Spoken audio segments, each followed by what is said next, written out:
Assalamualaikum warahmatullahi wabarakatuh. Perkenalkan saya Yulfa Aulia Pramita Putri dengan NIM 7211419089. Pada kesempatan kali ini, saya akan menjelaskan tentang sistem informasi manajemen pada bab 1, yaitu pengantar sistem informasi. Baik, kali ini yang akan dibahas adalah sejarah sistem informasi. Di dalam sejarahnya terdapat kemunculan adanya evolusi piranti keras komputer, di mana ENIAC atau Electronic Numerical Integrator and Calculator yang dikembangkan tahun 1946 oleh John B. Malkley dan J. Presper Eckert, disusul UNIVAC 1 yang dipasang oleh Biro Sensus Amerika Serikat pada tahun 1951. Lalu disusul lagi oleh IBM yang meluncurkan sistem yang dinamakan IBM System 360 pada pertengahan 1960-an.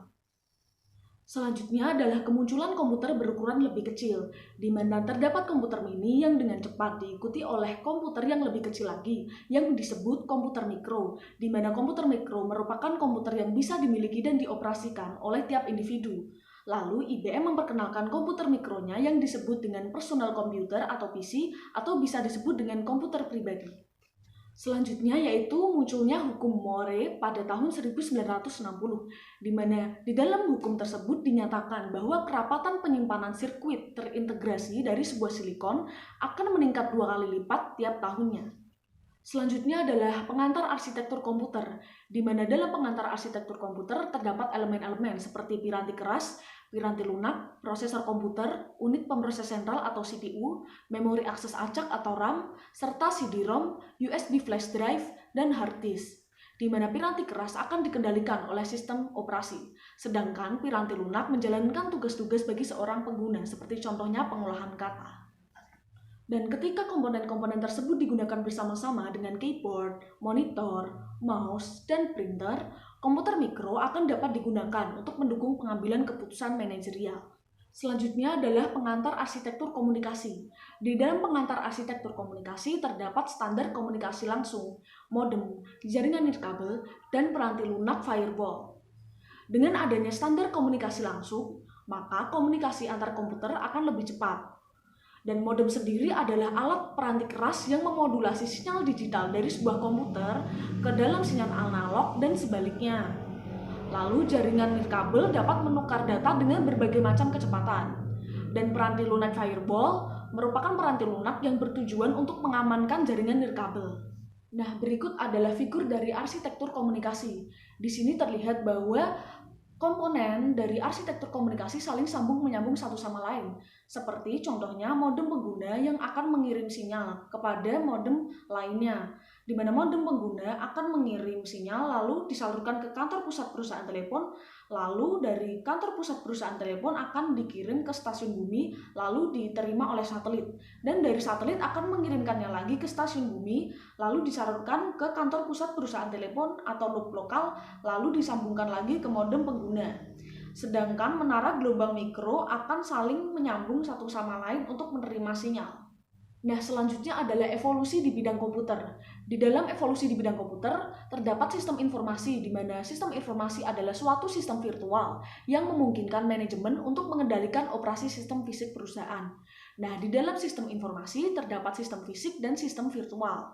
Sistem fisik sendiri adalah sistem perusahaan yang terdiri atas sumber-sumber daya berwujud, seperti contohnya bahan baku, karyawan, mesin, dan uang. Sedangkan sistem virtual adalah sistem yang terdiri atas sumber daya informasi yang digunakan untuk mewakili sistem fisik. Sebagai contohnya adalah file induk persediaan yang berbasis komputer. Berikut ini adalah figur dari sistem fisik perusahaan. Di dalam figur ini terdapat sumber daya input yang akan diproses melalui proses transformasi, lalu akan dihasilkan dalam bentuk sumber daya output. Di dalam sistem informasi juga terdapat sistem terbuka dan sistem tertutup. Sistem terbuka adalah sistem yang berinteraksi dengan lingkungannya melalui aliran sumber daya, sedangkan sistem tertutup adalah sistem yang tidak berinteraksi dengan lingkungannya. Nah, sistem fisik perusahaan adalah bagian dari sistem terbuka juga. Yang selanjutnya adalah sistem pemrosesan transaksi. Sebelum terdapat sistem pemrosesan transaksi, terdapat sistem berbasis komputer yang pertama yang disebut dengan sistem pemrosesan data elektronik. Lalu, belakangan ini, istilah sistem informasi akuntansi mulai dikenal. Dan kini sistem pemrosesan transaksi merupakan istilah yang telah umum. Sistem-sistem ini berbagi satu ikatan yang sama di mana mereka memproses data yang mencerminkan aktivitas perusahaan. Nah, berikut adalah figur dari model sistem pemrosesan transaksi. Data dikumpulkan dari semua sistem fisik dan lingkungan lalu dimasukkan ke dalam basis data. Peranti lunak pemrosesan data mengubah data menjadi informasi bagi manajemen perusahaan dan bagi individu-individu atau organisasi-organisasi di dalam lingkungan perusahaan. Nah, informasi adalah data atau proses hasil yang memiliki makna di mana data tersebut belum diketahui oleh para pengguna. Nah, sekarang kita lanjut ke sistem informasi manajemen. Sistem informasi manajemen adalah sistem yang berbasis komputer yang membuat informasi tersedia bagi para pengguna yang memiliki kebutuhan serupa. Dalam sistem informasi manajemen terdapat piranti lunak, seperti piranti lunak pembuat laporan dan model matematis. Piranti lunak pembuat laporan menghasilkan laporan berkala maupun khusus, sedangkan model matematis menghasilkan informasi atas simulasi operasi perusahaan. Kedua piranti lunak tersebut menghasilkan output informasi sehingga digunakan berbagai pihak untuk memecahkan masalah. Selanjutnya adalah sistem kantor virtual. Sebelum terdapat kantor virtual, terdapat otomatisasi kantor dan sistem produktivitas pribadi. Otomatisasi kantor adalah penggunaan elektronik untuk memfasilitasi komunikasi. Karena itu, lahirlah sebuah sistem produktivitas pribadi, yaitu sistem yang berisi tentang teknologi menggunakan pengelolaan oleh diri sendiri atas tugas administratif. Dari otomatisasi kantor tersebut lahirlah kantor virtual, yang mana merupakan aktivitas kantor tanpa tergantung pada lokasi tertentu. Sistem pendukung pengambilan keputusan. Sistem ini dibuat untuk membantu manajer memecahkan masalah. Di dalam sistem ini terdapat pendukung yaitu gruber dan kecerdasan buatan. Berikut adalah figur model DSS yang menyambung satu sama lain. Dan selanjutnya adalah sistem perencanaan sumber daya perusahaan yang merupakan sistem berbasis komputer yang memungkinkan manajemen seluruh sumber daya perusahaan dalam basis keseluruhan organisasi. Dalam penggunaan sistem informasi tidak hanya manajer namun non-manajer juga untuk mendapatkan informasi. Selanjutnya adalah tingkat-tingkat manajemen. Terdapat 3 tingkatan yaitu tingkat utama atau puncak, tingkat menengah, dan tingkat rendah. Tingkat utama seperti contohnya presiden dan wakil presiden.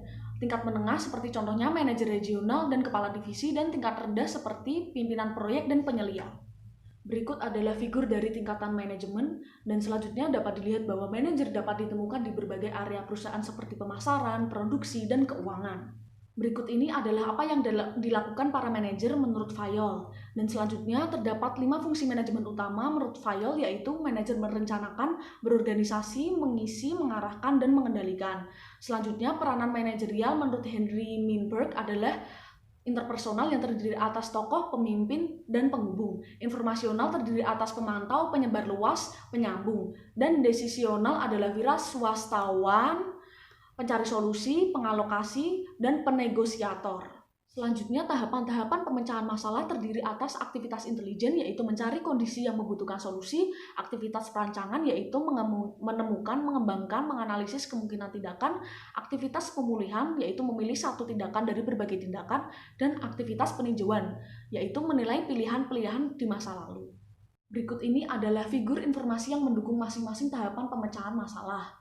Nah, yang selanjutnya adalah masa depan teknologi informasi, di mana akan didorong oleh biaya yang rendah dan meningkatnya kekuatan komputer dan komunikasi. Lalu, komputer dan komunikasi akan mengalami penggabungan, dan kemungkinan di masa depan akan berefek rendah biaya, berukuran kecil, bergerak, dan terhubung. Sekian presentasi dari saya, kurang lebihnya mohon maaf. Terima kasih. Wassalamualaikum warahmatullahi wabarakatuh.